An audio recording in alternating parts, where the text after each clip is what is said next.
that's kind of my question is the subjectivity ultimately lies in the timekeeper, right? Is that like, yeah, you can't beat that. And you can't beat the distance is all the same unless you add on, distance, which means you're adding on time. The averages of the time with the weather of that day, they'll either give you more time or less depending on the weather. If it's too hot, you get more. If it's too cold, you get more. If it's beautiful, you probably get less. And then that all is just compiled over the time that you're there. And then whatever magic bones they throw in the end decides that, yep. I don't even know if the timekeeper knows the real reason. They're just given like the times and this and that, and they do the math. And there's a calculator involved. I've seen them doing that. And they're like, nope. I mean, what the fuck numbers are you punching in there, man? Yeah. Because that guy was a stud. Yeah. I mean, all the way to the point of if a stud makes it to the final board. He's done all his psychological evaluations. He did great. He kicked ass. I've sat on boards before where a dude came in and he kicked ass. He broke records. But you ask him some questions and he can't answer it the way you want to hear it. It's like, no, I don't want him. I don't want that guy either, Yeah. It's physical stud. But it's not what it's about either, right? That's everything put together, yeah. Well, because, in the SEAL teams, at least, this is back, a lot has changed since I got my Trident, but you go through a process where, yes, there's all these boxes that have to be checked, and not checking them is you're automatically out. But kind of similarly, like you go to this Chiefs board where you're standing, and there's like 15 salty E7, E8, E9 dudes that have been in 20 plus fucking years that are fucking with you, asking you morality questions, operational questions. They can ask you anything. Yeah. Some of it's super technical. Some of it's, you catch your fucking buddy fucking somebody else's wife. What are you going to do about, all kinds of shit like that. And then at the end of the day, then they're like, all right, get the fuck out of here. And then they talk about it. And sometimes, I wouldn't say often, but sometimes it's like, no, that guy isn't for us. I mean, did everything they needed to do. So I guess that I was curious, like there's a level of almost anonymity in the timekeeper where if, depending on who that guy is, like if he didn't like somebody, he could say, nope, you didn't make the time. Like nobody's going to know, right? Yeah, I think there's a big chart of, all the times are kept at all the stations, and all the weather's written down, and everything's jotted down everywhere you go. The timekeeper pulls in all the information and uses that to do his math. And then the selection and training sergeant major, who's over the selection sergeant major, will then do the same thing with that and recap that and make sure that that's all standard. Could you do it? Maybe. People can do anything, man. Hey, fuck that dude, and I don't know. Yeah. Nobody. Somebody would know though. Somebody's always checking on the time, so it's not like one guy has it and that's it. He has it and he knows the secret, but there's people above him that are doing it as well. But then at the end of the day, if they just don't like somebody, you're not getting in. There's a lot of people I don't like that got in. Well, there's a lot of people that I may not have liked that I let in as well. Yeah. Just they met this, they weren't fucking ruining the board or something, and it was like, all right, and then they get in, like, I don't know. But the key phrase at the unit of selection is an ongoing process. Every day you swipe your card, it's going to turn green or red. Are there times where guys show up and it turns red and you're just fucking done? Yeah. And that's their indicator? They can't get in. No shit. Get on the phone. What the fuck? Hey, your stuff will be brought to you at the gate. Wow. And it's that's rare. Yeah. But everybody talks about the stress of, because you go in the gate, green, then there's a guard, then you park, and then you want to go in the bay. Then you want to go out of the bay.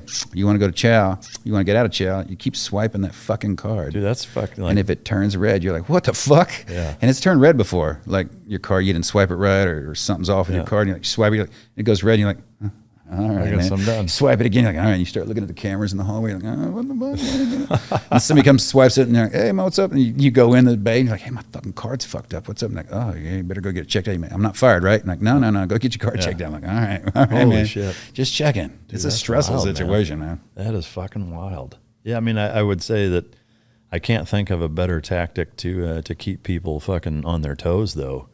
Like, there's no more. It's a constant reminder of where you're at. Like multiple times a day. That's fucking wild. They love that selection's ongoing. Oh, like, man, forever? And like, forever. Yeah. Forever.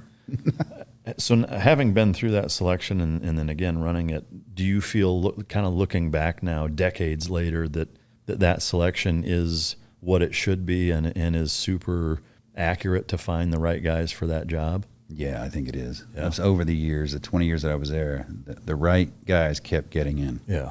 Every now and then you get a guy in there, that just doesn't cut it personality-wise. But he got in, and he did good for a bit, and then maybe he got comfortable. Who knows? But then let people go. But it's always been pretty spot on, The guys you get, you trust. And then the training after that, you get them in, you're like, all right, you're going to learn a lot. You got a lot to learn, but it's a good starting point for you, Because you get there and you think, I'm badass. And then you get with your team on day one, like, all right, we're going to CQB. And they're going, whoa. What happened? They're done already. Like, I didn't even start. Yeah. Like, you got a lot to learn. You're like, damn, I thought I was badass until I saw you guys, And it gets scary to catch up. Yeah. And then when you're doing it that fast, all that training, and you get that good. And then I left towards the end of my career, and I was working at Range 37 teaching CQB for the SF. And I brought them back to the unit to do some hits on some of the compound out there. And we were waiting and watching another squadron, my old squadron, go through. Before we went through, I got scared watching them. I forgot how fast it was. Yeah. After about a year and a half with the SF guys, I got in there and I was like, holy shit, you get nervous watching like somebody's going to get killed. This is dangerous. Yeah. And then you realize, oh, man, they're just flowing through like nobody's business, man. They don't care. Yeah, it's amazing. So the selection of 3.5, 4 weeks, and then OTC is how long? 6 months. 6 months. Yeah. Is 6 months plus, Yeah, and you cover that's kind of like Dev Group's Green Team, kind of a similar pipeline. Although theirs is selection and training all in one. They don't have the. I guess you could consider becoming a SEAL their selection to first, but. Is there a ballpark percentage of the people who make it through selection that don't make it through OTC? No, it wouldn't be that many. Not many. I don't think it'd be that many. There's guys that leave. And you know what, man? There's a percentage. It's on the board. Because it's safety. Safety's a lot. Yeah. If you're doing the wrong thing 1 or 2 times, if you're shooting the wrong target too many times. I remember my first day of CQB. I don't remember being taught much, MP5, run around, grease guns and shit, and that's, I just dated myself, didn't I? But they fill the room full of, like, day one. All right, you're 1 guy, you're 2, you're 3, 4. You go in, you turn left, right. You do this, you do that. Easy, right? I fuck, that's easy, man. You guys do this shit. And you go in, you look at all the targets, and every one of them has a gun. You're like, yeah, all right. Go back out. You come in, you shoot every one of them. Yeah, good job. It's easy. All right, go back out. We'll do it one more time. They switched every target in the room. Nobody had a gun. Not one target in the room had a weapon. We enter the room, start smoking the shit out of everybody. It's like, yeah, did all right, man. It's fucking easy. He's like, yeah.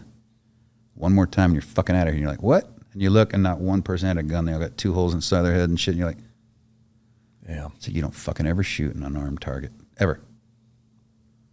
I was like, oh, this is real. Yeah. Damn. So after that, it was like that pause, that pause before you pull the trigger because it matters, Yeah. It's just, they just straight in teach you how to do it. And then fuck with you if you don't do it right. And then they give you that chance, Yeah. Wow. Either keep up or get out. Yeah. So the percentage is low of guys that don't make it, or that make it through selection and then, ultimately go through OTC. For you, once you got through OTC, do you feel like at that point, like now, okay, yeah, I'm a fucking badass? Or is it still now you go to the squadron and you're like, Jesus Christ, I still have a lot to learn? Both. I thought I was a badass, right? I'm here to help you guys. The first thing my team leader told me when I drug my bags down the hall, hey, you got this, you got that, and then you're going to go to C Squadron. I'm like, or they asked me first, is there a squadron you'd like to go to? And immediately I was like swallowing, like, oh shit, I don't want to piss anybody off. I said, I don't know where I want to go. I said, if anything, I'd say A, because I have a friend in A. That's all I know. Yeah. So I went to C. But is there any difference? Like, do they specialize? Personality-wise. Yeah. But did you know that? No, I didn't know that. I just picked A because of a friend. Yeah. I knew a guy in A, so yeah. I went to C due to needs, obviously, and drug my bags down there. My team leader walked in, and they're like, hey, he's on his way out to Lebanon, but he'll be gone for 4 months, but your 2SC will find you. And, oh, by the way, here's your team leader. And he come walking, like, hey, I'm your new guy. He goes, looks at me, shook my hand, and goes, you got a lot to learn. And he left. That's all he said to me. You got a lot. I saw him 4 months later, when he got back. And the 2IC took us down and, started training us up and stuff. But, yeah, you think you know everything. You're like, how can I help you? Yeah. And they're like, shut the fuck up. I want to kill you right now. You're like, damn. Yeah. I want to fit in. Yeah. I mean, so based on the numbers, you're only running two selections, 2 OTCs a year. I mean, so Delta Force as an entity is really only gaining anywhere from a handful to maybe 20 at the most guys a year. Yeah. Yeah, in my time, we were never full. Yeah. Never had a full team. What would a Somalia full popped team- up, I didn't have 6. I never had a full team. We had to take people from other squadrons to fill our team up to go to Somalia. Wow. How long had you been at the unit when Somalia popped off?